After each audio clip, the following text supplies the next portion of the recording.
Nandito na naman ako sa puntong ako na naman ulit mag-isa.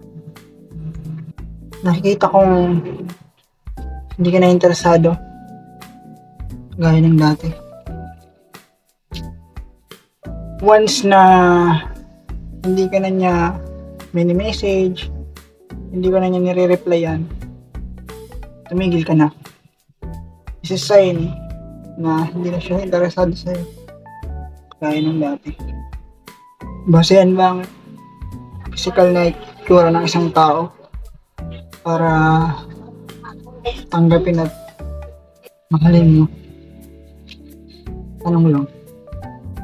Yung taong ayaw ko mawala noon, ngayon, wala na siya. Wala na.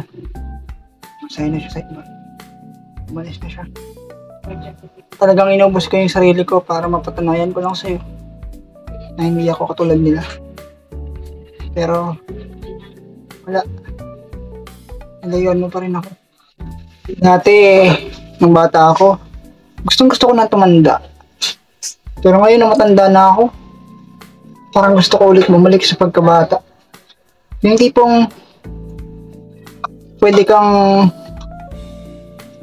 mag-time burst kapag napapagod ka na. First of all kasi,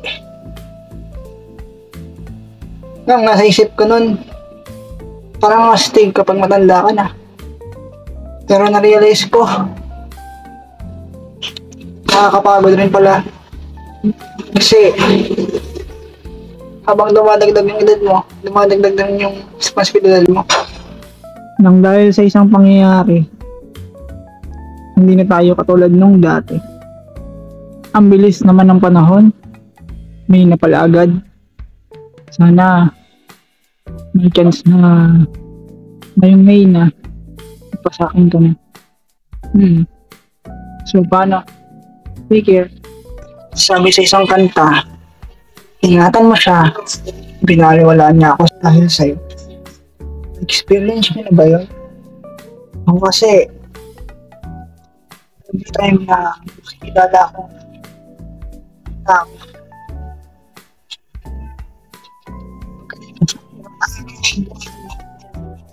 madali lang nila ako makakalimutan.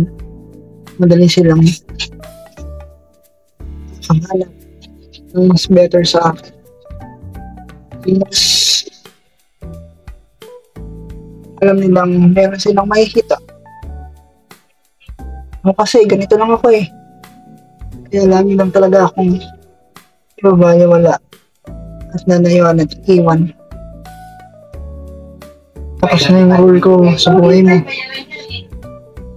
Tapos na yung oras na naging masaya ka sa feeling ko. Kasi ngayon, nakita ko na iba na yung nagbibigay sa'yo. Nag-iiwan ng ngiti sa mga labi na dati ako. Pinagkaiba ng gusto ka sa hindi ka gusto. Kapag minap ka, tapos in-unblock ka, ibig sabihin mo, gusto ka. Pero pag blinak ka, nire-restrict ka, in-unfriend ka, in-ignore ka, isa lang ang ibig sabihin niya. Hindi ka niya type. Tayo ka niya maging parte ng buhay niya. Tayo ka niya makita. Ganun lang kasimple yun. Ganun na ba talaga ako walala para ngayon mo ako ng ganito?